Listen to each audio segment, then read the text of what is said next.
라디오 독서실 한국인이 사랑하는 우리 문학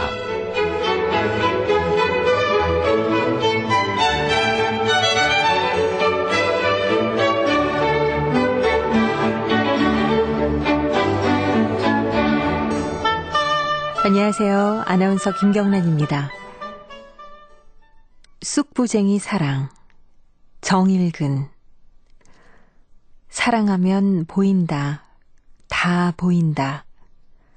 가을 들어 쑥부쟁이 꽃과 처음 인사했을 때 드문드문 보이던 보랏빛 꽃들이 가을 내내 반가운 눈길 맞추다 보니 은현히 들길 산길에도 쑥부쟁이가 지천이다.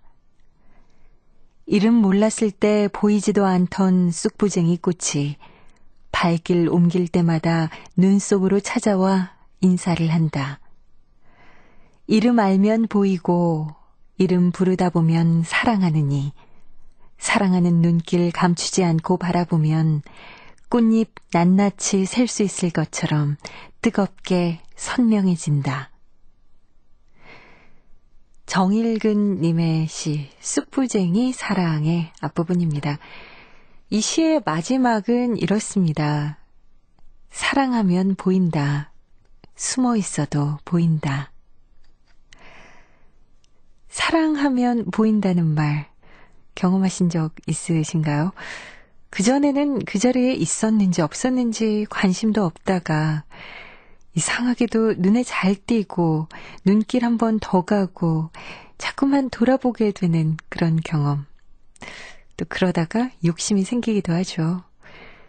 그쪽에서도 내 관심을 알아주기를 바라고 나만큼 나를 봐주기 바라는 마음. 올가을에는 그런 경험 직접 한번 해보시죠.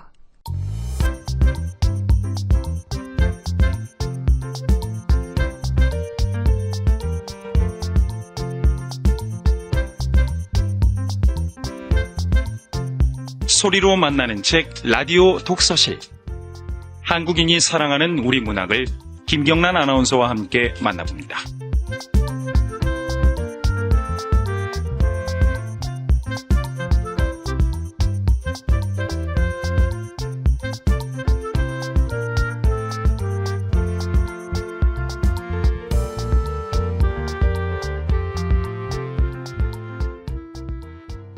KBS 라디오 독서실 한국인이 사랑하는 우리 문학. 오늘은 윤후명 작가의 별을 사랑하는 마음으로입니다.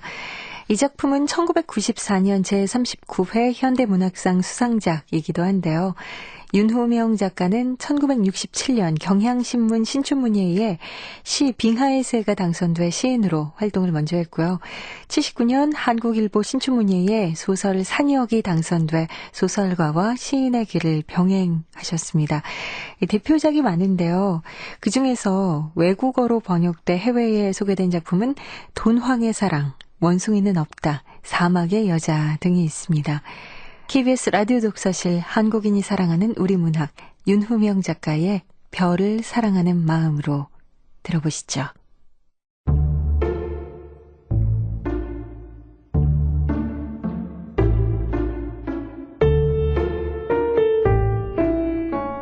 별을 사랑하는 마음으로 윤후명.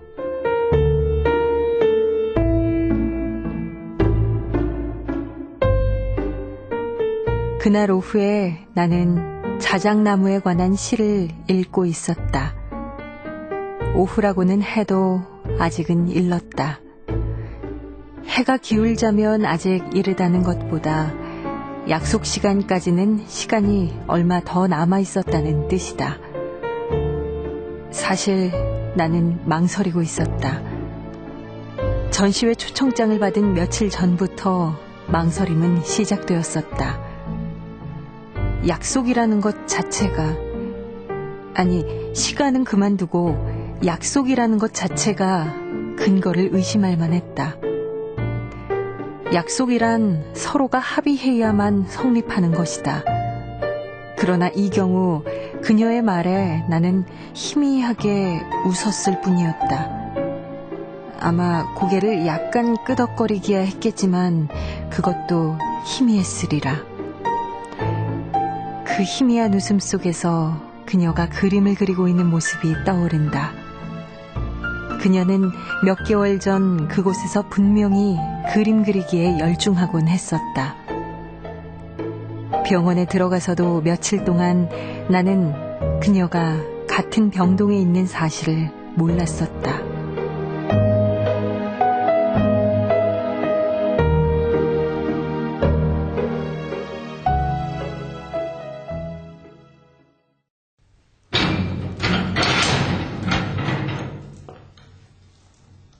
환자분, 이 안으로 들어가시면 됩니다.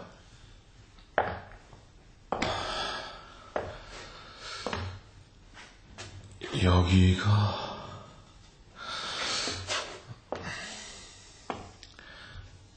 폐쇄병동?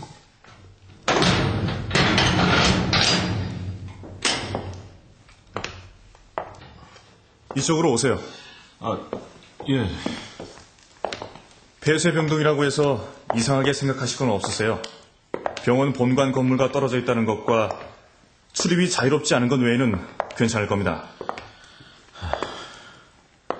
집단요법실, 작업요법실, 배전실,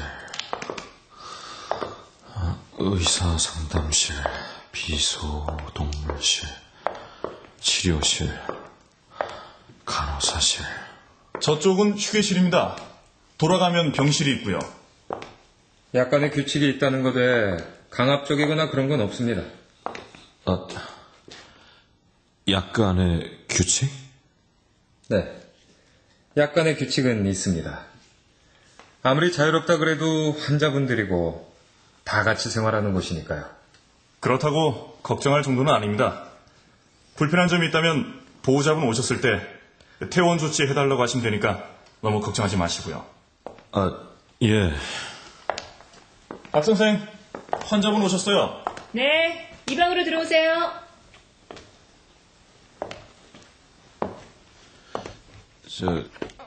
여기는... 박 선생, 이 환자분 병실까지 안내해 주실 거죠? 네. 환자분, 내일 모레 환자복으로 갈아입을 때까지 일단은 입고 있던 옷 그대로 입고 계시고요. 갖고 계신 소지품은 모두 꺼내서 이 바구니에 놓아주세요. 저희가 맡아두겠습니다.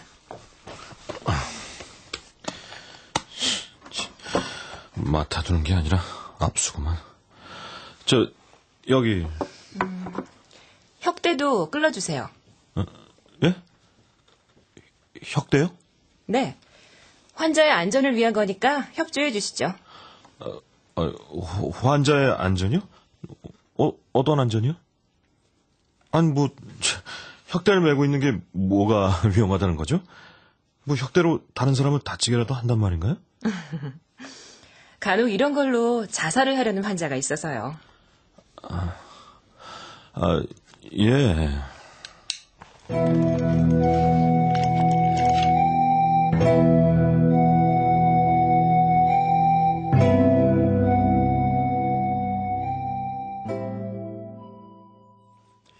혹시 자살을 꿈꾼 적이 있습니까?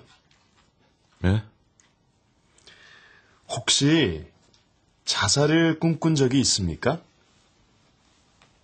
의사의 신문은 형사나 검사의 신문과 마찬가지로 고지고대로 대답해서는 안 돼. 일종의 머리싸움이지. 무조건 잡아떼다간 진실성을 의심받을 수 있으니 일단 주제를 흐려놓자. 환자분, 다시 한번 묻겠습니다. 자살을 꿈꾼 적이 있습니까? 꿈꾼다는 건 뭘 말합니까? 글쎄, 자살에 대해서 무슨 생각이라도 해본 적이 있느냐고 묻는 겁니다. 무슨 생각이라뇨? 충동 말입니까? 대답은 단호하게. 그러나 얼굴 표정은 부드럽게. 자칫 잘못해서 의사에게 말려들면 병원에 잡혀있는 날이 하루라도 길어질 거야. 그렇죠. 쉽게 넘어오지 않는군. 자살에 대해 생각해 본 적은 없습니다. 좋습니다. 여기가 어딥니까? 폐쇄병동이죠. 몇 층이죠? 6층입니다. 왜 왔는지 아십니까? 알코올릭 때문이지만 근본적인 원인은 새 사람이 되기 위해서죠. 그건 의사 선생님이 더 잘 아실 거 아닙니까? 숫자를 말씀해 보세요. 100에서 7을 빼면 얼마죠? 93입니다. 그럼 거기서 7을 빼면 얼마죠? 86입니다. 삼천리 금수강산을 거꾸로 해보세요. 예? 뻔하기 짝이 없는 이런 질문. 일단 대답을 하자, 대답을. 산강수금, 리천삼. 길에서 주민등록증을 주우시면 어떻게 하시겠습니까? 주인에게 돌려줘야죠. 가까운 파출소에 갖다 주든지, 아니면 우체통에 넣어야겠죠. 오늘 면담은 여기까지고요. 잠시 후에 다면적 인성검사를 하시게 될 겁니다. 성실하게 답해주시면 치료에 도움이 되죠. 박 변호사? 네. 면담 다 끝나셨어요? 네, 이 환자분 다면적 인성검사 하실 차례입니다. 예, 준비되어 있습니다. 환자분, 저 따라오세요. 의사와 마주 앉아 하는 면담도 그렇지만 혼자서 작성해야 하는 다면적 인성 검사라는 것도 사람을 어리둥절하게 하기는 마찬가지였다. 그것은 여러 가지 항목의 글을 적어놓고 항목마다 자기 자신의 상태가 그것과 걸맞는지 아닌지를 그렇다와 아니다로 나타내는 것으로 참으로 밑도 끝도 없는 것이었다. 아침에 일어나면 의뢰이 상쾌하고 거뜬하다. 그렇다, 아니다. 범죄에 관한 신문 기사를 즐겨 읽는다. 그렇다, 아니다. 손발이 찰 때가 많다. 그렇다, 아니다. 일을 하려면 굉장히 긴장하고 애를 써야 한다. 그렇다, 아니다. 차마 입 밖에 낼 수 없을 정도로 나쁜 일을 생각할 때가 가끔 있다. 그렇다, 아니다. 채식장애 같을 때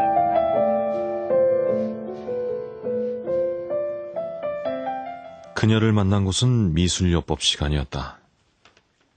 그녀가 그림을 잘 그린다는 사실을 안 것도 미술요법이란 시간을 통해서였다.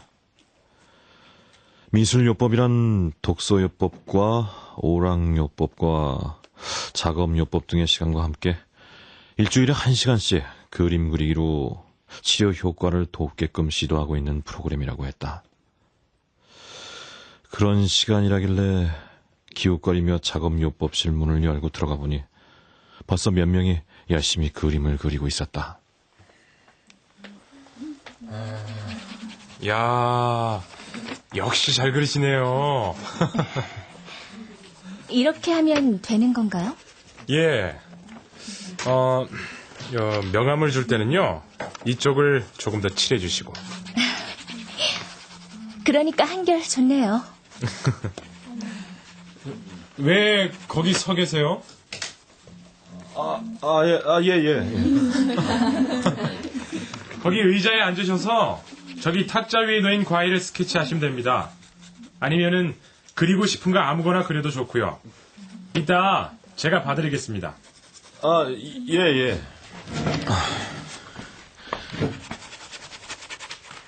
저 여자한테 빛이 나는데? 선생님, 이렇게 하면 되나요? 예. 야, 이거 뭐 항상 하는 얘기지만 저보다 더 잘 그리세요. 선생님도. 저렇게 예쁜 여자도 있었구나. 그녀는 다른 사람은 거의 의식하지도 않고 열심히 그림에만 눈길을 쏟고 있었다. 그녀가 열심히 그리고 있는 것은 기력인지 곤인지 그렇게 커다랗게 생긴 하늘을 날아가는 새였다. 그 커다란 새는 얇게 구름이 깔린 하늘을 날아가고 있었다. 아주 잘 그리고 있어요. 이제 마무리만 하면 되겠네요. 네. 저렇게 큰 새가 어떻게 하늘을 날아다니는지 궁금해요?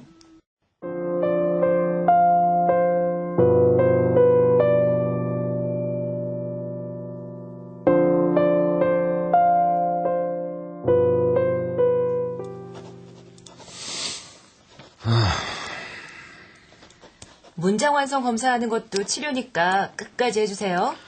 최선을 다하고 있는 거 안 보여요. 다 하시면 거기 올려두고 가세요. 그럼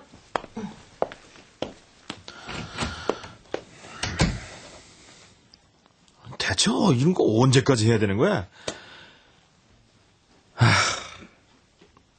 참아야 돼.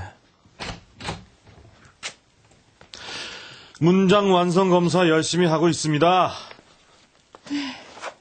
글을 쓰셨군요. 당신은 혹시 그림을 그리고 있는가 했죠? 난 막막해지지 않을 수 없었다. 내가 무엇을 하고 있었는지는 방에 들어서자마자 알았을 것이다. 문장 완성 검사는 누구나 거쳐야 하는 검사였으므로 그녀도 내가 뭘 하고 있었는지는 알고도 남았을 것이다. 그러니까 그녀는 뭔가 내게 이 얘기를 건넬 꼬투리를 잡고 있는 것이었다. 난 조금은 퉁명스럽다 싶게 말했다. 그림은 안 그래요. 아니, 못 그래요. 전 그림 공부를 했어요. 비텝스크를 아시나요? 그게 뭔데요? 비텝스크는 샤갈의 고향이에요. 샤갈의 연인들은 하늘을 날아가죠. 고향까지 알 수 없죠. 그게 아니에요. 비텝스크를 모른다면 샤갈을 모르는 거예요. 하늘을 날아다니는 연인들을 바로 비텝스크의 하늘을 날아다니는 거라고 되어 있으니까요. 비텝스크 하늘 위에 버색 여자도 있어요. 제목부터 그래요. 비텝스크는 폴란드 국경 쪽 러시아 마을이에요. 샤갈의 그림에선 닭이나 염소가 날아다니기도 하죠. 여자와 남자도 새처럼 날아다니고 있어요. 난 샤갈을 잘 모르는데. 그런데 왜 새가 하늘을 날아가는 게 이상하다는 거죠? 난 무슨 동문서답인가 하다가 퍼뜩 깨달았다. 그녀는 지금 지난번 그림 그리기 시간에서의 내 말을 추궁하고 있는 게 아닌가 말이다. 난 기러기나 고니 같은 커다란 새가 어떻게 하늘을 날아다니는지 궁금하다고 말했던 것 같았다. 그렇게 말했다는 것은 틀림없었다. 난 도리 없이 더듬거렸다.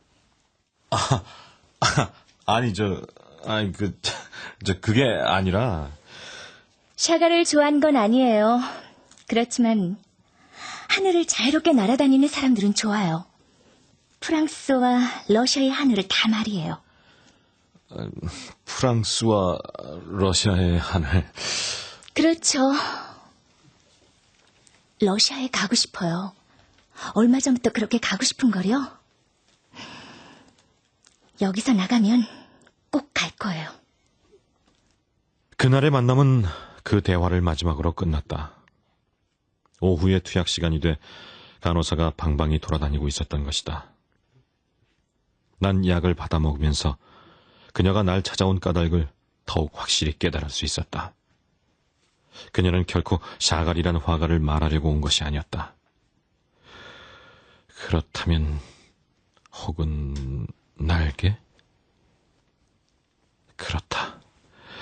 그녀는 비상을 꿈꾸는 자가 자신을 확인하기 위해 날 찾은 것이었다. 갇힌 사람은 작은 틈소리에서도 출구를 발견하려 한다.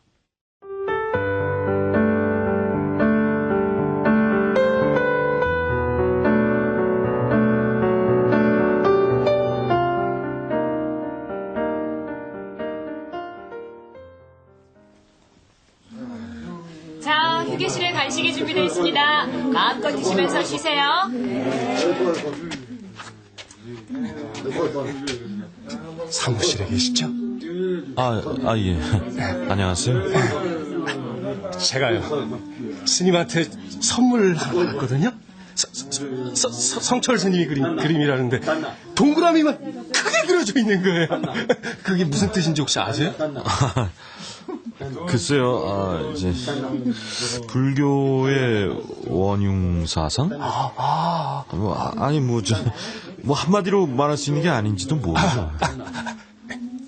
형님, 형님한테만 알려드리는 비밀인데요. 무슨... 북두칠성 별 7개잖아요. 근데 별 하나가 녹색을 띠고 떨어졌어요. 예? 우리 마누라 용띠예요. 나 범띠고요. 그래서 용이 범을 잡아먹었어요. 제가 이렇게라도 살고 있는 건 용의 여유주를 내가 꾹 먹었거든요. 아이 나라가 아이고 왜 이 모양 이 꼴이야 이거. 참네. 뭐야? 미치게 저런 거야? 나는 집에 가야 돼. 왜 또 오세요? 다 나오면 집에 갈 수 있어요. 나 집에 좀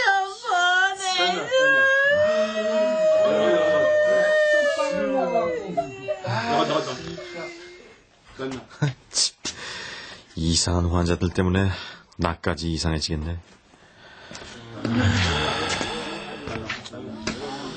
방에 들어가서 쉬는 게 낫겠어. 근데 그냥 휴게실에서 안 나오나 봐. 난 병실에 돌아와 침대에 누워서도 그녀에 대해 관심이 쏠렸다. 그곳에 갇힌 사람은 누구나 지금 당장 나가고 싶어 안달을 하게 마련이었다. 그런 염원으로 그녀가 새를 그렸다면 그것은 지극히 간단한 비밀의 표현이리라. 하지만 난 자꾸만 그녀의 새와 더불어 그 염원의 맑은 얼굴이 막막에 어리는 것이었다. 도대체 그다지도 또록또록 견해를 밝힐 줄 아는 여자가 왜 병원에 들어왔느냐는 의문이 날 사로잡고 놔주질 않았다. 그녀는 왜 이곳에 들어왔을까? 난 그녀를 내심 샤갈의 연인이라고 제법 멋부려 부르기로 하고 있었는데 결국 의사나 간호사를 통해 직접적으로 알아보는 수밖에 없다는 결론을 내렸다. 오늘 면담은 여기까지입니다. 저 말입니다. 뭐죠? 6117호 여환자 말입니다. 누구 말입니까? 당황해서는 안 돼.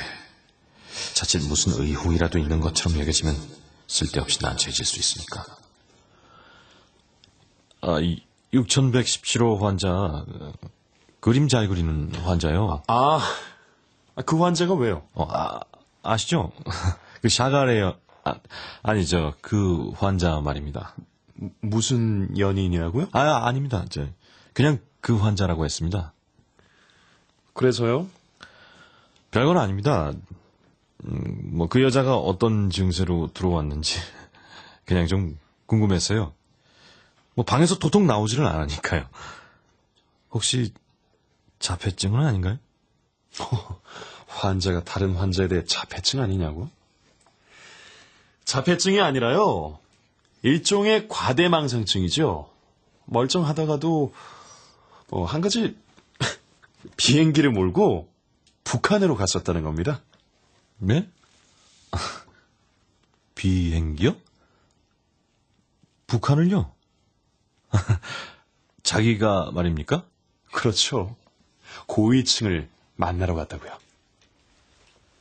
난 놀랐다. 듣던 중 이상한 증세였다.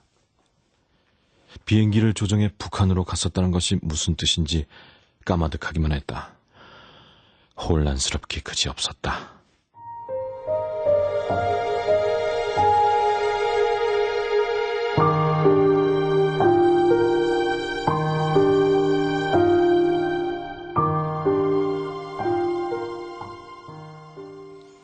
비텝스크의 하늘 위를 날아다니는 남자와 여자, 염소와 수탉들이 눈에 어른거렸다.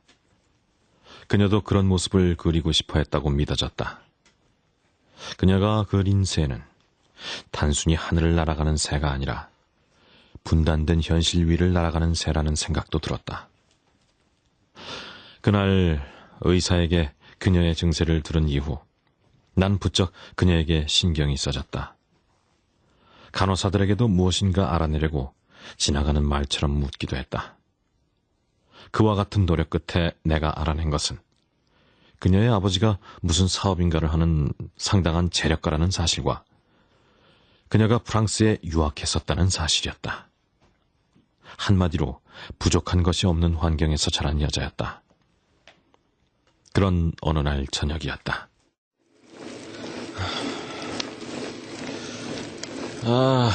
눈이라도 내리려나? 미터 계기가 6,875km?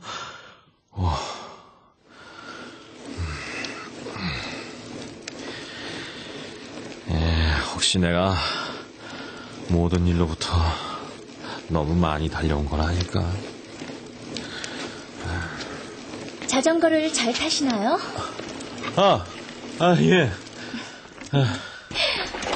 그 자전거는 앞바퀴가 없어요.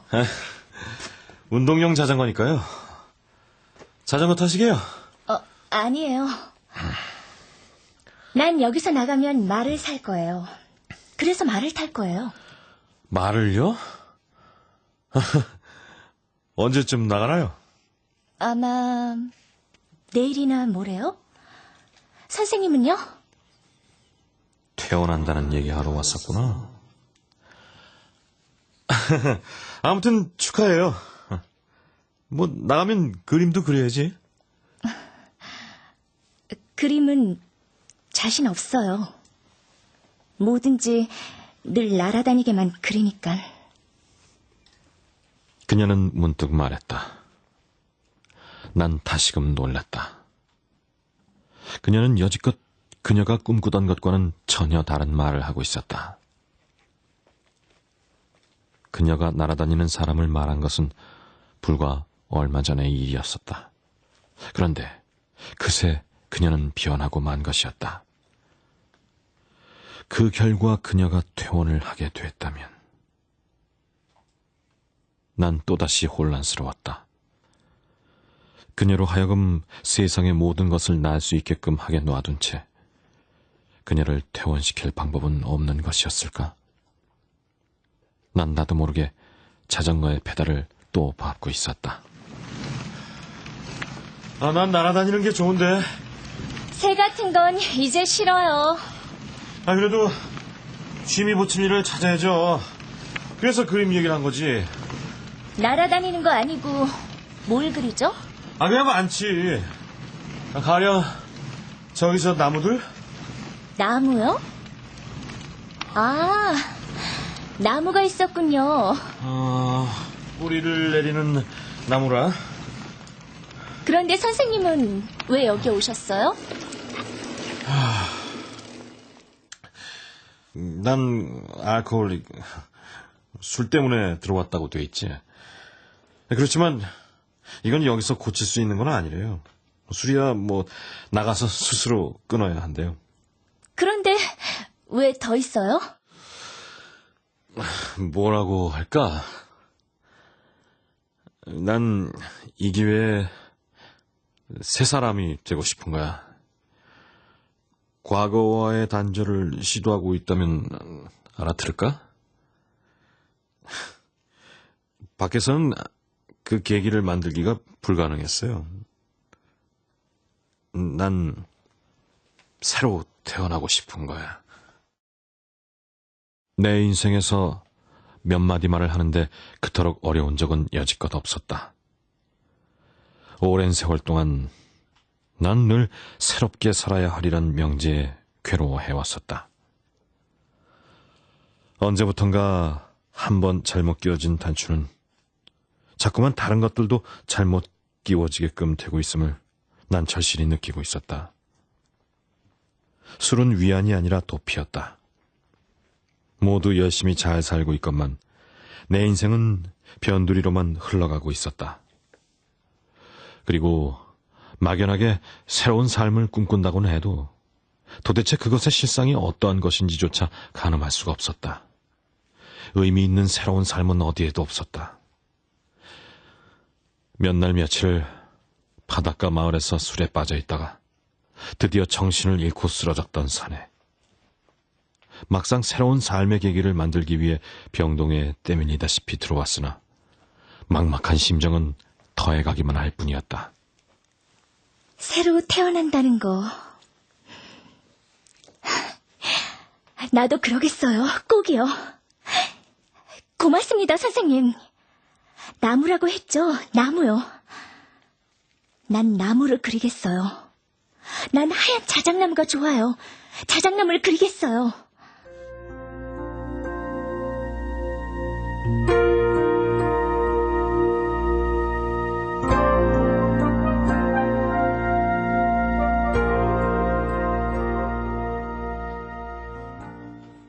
다음 날 아침, 퇴원을 하기 위해 새 옷을 갈아입은 그녀는 다른 사람이 그런 것보다도 훨씬 더 달라 보였다.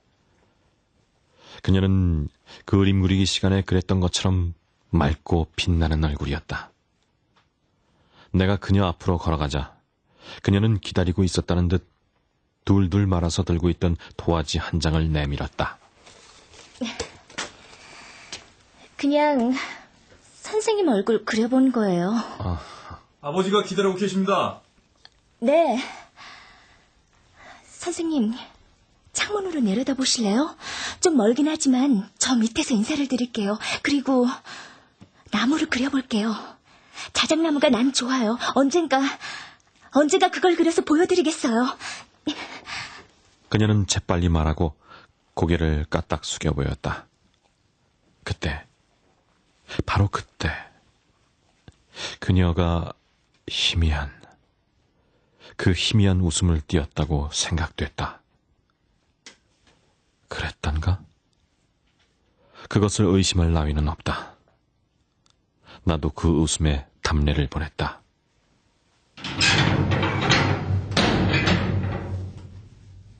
철커덩 그 육중한 출입문이 열렸다 닫혔다.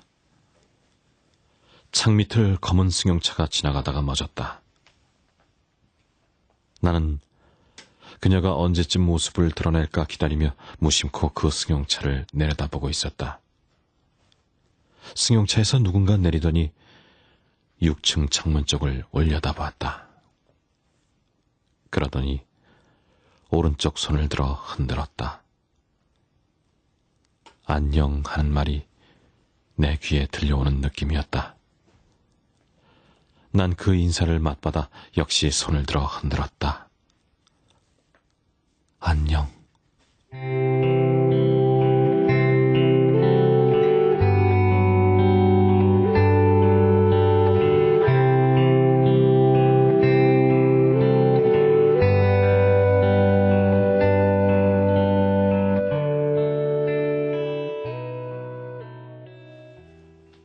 난 내 병실 침대에 와서 그녀가 준 도화지를 펴보았다. 그것은 환자복을 입고 달리지 못하는 자전거 위에 올라앉은 내 모습이 그려져 있는 크레파스 그림이었다.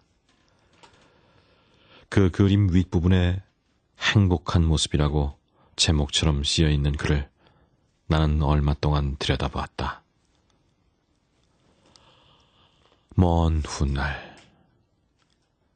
나는 그날 그녀에게 꼭 해주고 싶었던 말을 떠올렸다. 하늘에 살아있는 나무를 그리시오. 하긴 별 대단한 말은 아니었다. 그러나 그래야만 그녀에게 있어서 이상과 현실이 비로소 조화를 이루어 꽃피어날 수 있으리라 믿었던 게 분명했다. 그런데 그녀는 떠났고 나는 병동에 갇혀 있었다. 난 자작나무를 내려다보며 하루빨리 퇴원할 날을 기다렸다. 그러다가 드디어 새해 들어 며칠 지난 어느 날 나는 퇴원 허락을 받았다. 그 뒤로 내가 어떻게 새로운 삶을 살았는지는 나로서는 평가하기 어렵다. 우선 난 술을 끊었고 과거에 못 읽었던 책들을 읽기 시작했으며 이곳저곳 여행하면서 헝클어진 마음을 가다듬었다고 말하는 선에서 그치련다. 그런데 오늘 오후 기대하지 않던 초청장을 받고 나는 이미 그곳에 가기로 결정을 하고 있었다.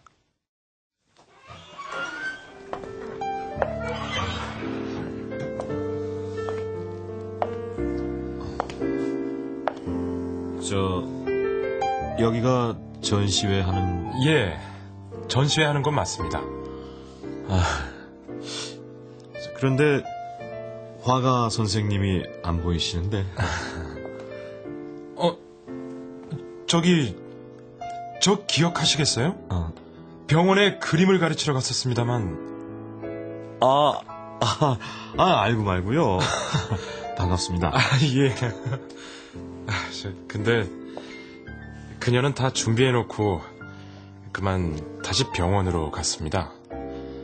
하는 수 없이 문을 열긴 한 모양입니다만 어떻게 된 게 그림이 모두 비행기뿐이네요. 그는 애석한 표정을 지으며 그러나 재미있다는 식으로 한 손으로 전시 벽면을 가리켰다. 난 벽면을 휘둘러 봤다. 마치 영화 필름의 연속 장면처럼 비행기들이 계속해서 날고 있었다. 순간 난 갑자기 목이 꽉 메고 눈앞이 아득해지며 몸을 가누기가 힘들었다. 난 미술 선생이 보이지 않는 뒤쪽 전시 벽면으로 가서 벽에 손을 짚고 핏기 없이 하얘졌다고 느껴지는 내 얼굴에 안개꽃과 장미꽃 꽃다발을 씌웠다. 자작나무 껍질같이 하얘졌을 내 얼굴이 비애와 분노로 일그러지는 것을 아무에게도 보이지 않으련 듯이 비행기들이 날아가는 하늘마다 내 일그러진 얼굴 대신에 그 꽃다발을 보이려는 듯이.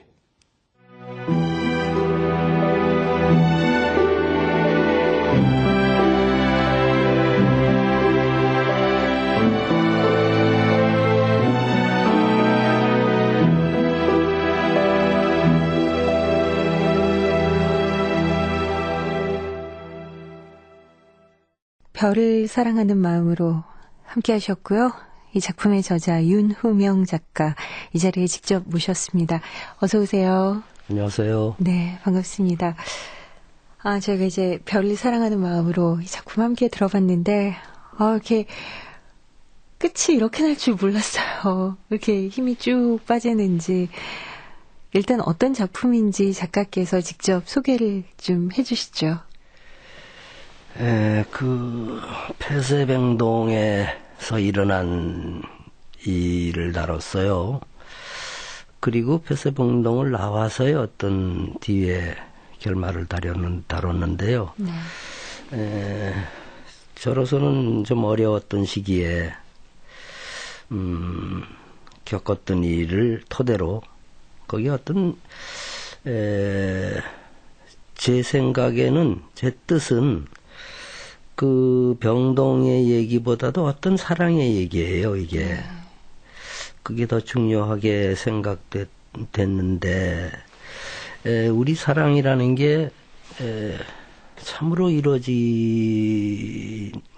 게 아득한 것이고, 또한 그 아득함이 또한 이루어짐 아닌가, 이런 아주 막연한 생각이지만, 구체적인 어떤 생각을 하게 돼서 그걸 극한 상황 속에 넣어서 다시 한번 그려보는 이런 과정을 겪었다고 저는 그걸 한번 써보겠다고 한 소설이에요. 네. 그래서 거기 나오는 여성을 통해서 그 여성이라는 프리즘을 통해서 나의 삶을 되돌아보며 내가 생각하는 사랑이란 게 뭔지 그걸 다시 짚어보는 그런 과정이었다. 저는 이렇게 생각합니다. 네. 이 작품 속에 그녀는 이 주인공보다 먼저 병원을 나가긴 했는데 다시 병동으로 갔잖아요. 그 현실 생활에서는 그녀가 갖고 있는 그 문제가, 환상이 해결이 안 된 건가요? 저는 해결이 안 됐다고 보지는 않아요. 그게 현실에 와서 세속적인 어떤 결말을 낸다면은 그것은 오히려 정말 어떤 사랑의 완성이라고 보기 힘들겠다. 사랑이라는 것은 조금 그 이상적인 데 있지 않을까. 그래서 그 이상을 완성하기 위해서는 완전히 현실 속에서 맺어주는 방법이 좀 아니지 않을까. 이런 생각을 했던 거죠. 그렇군요. 저는 이 작품을 함께 하면서 상당히 이 표현들이 시각적이다라는 느낌을 많이 받았습니다. 그 마지막 장면에서도 자작나무처럼 하얗게 변한 내 얼굴에 쓰여진 안개꽃, 장미꽃이라 작가님께서는 그림도 그리시는 걸로 알고 있는데 그래서 좀 이런 시각적인 효과가 작품 곳곳에 좀 많이 살아있는 걸까요? 그림을 그린다고 하는 게 뭐 좀 쑥스럽습니다만은 이 작품에서는 샤갈을 차용해서 네. 어떤 그 색깔, 그 여성이 주는 나한테 어떤 그 색채 이미지, 그것을 그렇게 한번 살려보겠다는 뜻은 있었어요. 네. 그래서 그것은 한 인간이 인간에게 주는 어떤 이미지의 문제겠죠. 그래서 구체성은 저도 짚을 수 없어도 우리가 그 이미지의 세계는 충분히 살아있다는 것을 그 색채를 통해서 나타내보고 싶었거든요. 그래서 거기에 나오는 어떤 색깔들, 자작나무도 좋고요. 그런 것들이 이 세상을 이루고 있는 어떤 사랑의 색채들이라고 저는 거기서 조금 그것을 다른 분들이 생각해 줬으면 하는 요소이기도 했습니다. 그래서 그런 점들이 독자가 읽어줬다면은 저로서는 참 고마운 점이죠. 독자들께서요, 작가님께 여쭤봐달라는 질문이 있었거든요. 폐쇄병동 안이 생생하게 그려져 있는데, 아까 작가께서, 어려웠던 시절에 일들을 토대로 해서 이제 글을 쓰게 되셨다라고 말씀하셨지만, 저도 읽으면서 굉장히 생생하구나라는 느낌을 같이 받았습니다. 어떻게 이렇게 생생하게 묘사를 하시게 되셨는지요? 좀 어려운 질문인가요? 아니요, 죄주에 아는 사람은 압니다만은 제가, 지독한 술꾼이었죠. 좀 위험했습니다만. 그래서 결국 거기를 제가, 거기 신세를 조금 졌습니다. 그래서 그때, 그곳에서 느낀 것을 체험해서 느낀 것이니까요. 제가 무슨 취재를 한 것도 아니고, 그게 또 취재인가요? 그래서 그 자체를 토대로, 그렇다면 이 세계가 나에게 주는 의미는 무엇일까? 저는 사실 그 문제는 매우 당혹스러웠어요. 그러면 바깥 세계와 이 안 세계로 구분되는데 어느 쪽이 과연 폐쇄병동일 것인가? 아주 이 삶의 원초적인 모습이랄까요? 더 씌워지지 않는 어떤 모습들이 거기서 보여졌고요. 우리가 보통 살고 있는 이 세계가 오히려 더한 어떤 데 가려져 있어요. 제가 보기에. 네. 그래서 그런 점들을 통해서 우리의 속마음, 진실한 모습, 이것을 오히려 더 잘 볼 수 있는 게 아닐까 해서 이것이야말로 글을 쓰게 되는 어떤 좋은 계기를 나한테 줬구나. 어떤 상황에서도 작가는 그것을 글로 써야 된다고 했는데 과연 그 기회가 이것이구나 해서 이거를 썼습니다. 나중에 선생님께서 의사 선생님께서 그곳 병동에 있는 선생님들은 다 한번 읽어보라 이렇게 얘기했다고 그래서 내가 잘 썼구나 하고 네. 느꼈습니다. 그러셨군요. 앞으로도 좋은 작품 기다리고 있겠습니다. 많은 좋은 작품 내주시고요. 오늘 이렇게 자리해 주셔서 정말 감사드립니다. 네, 고맙습니다. 지금까지 별을 사랑하는 마음으로의 윤후명 작가와 함께했습니다. 알퐁스 도데의 별에 이런 구절이 있습니다. 저 숱한 별들 가운데 가장 가냘프고 가장 빛나는 별님 하나가 그만 길을 잃고 내 어깨에 내려앉아 고이 잠들어 있노라고. 이런 구절이 있는데요. 지금 여러분 바로 옆에 계시는 그분도 어쩌면 길을 잃고 내 어깨에 내려앉은 그런 별님일지도 모릅니다. 지금까지 윤후명 작가의 별을 사랑하는 마음으로 편, 음악 최현석, 효과 안익수, 노동걸, 김기평, 기술 이흥규, 극본 서현희, 제작 박기환, 진행의 김경란이었습니다.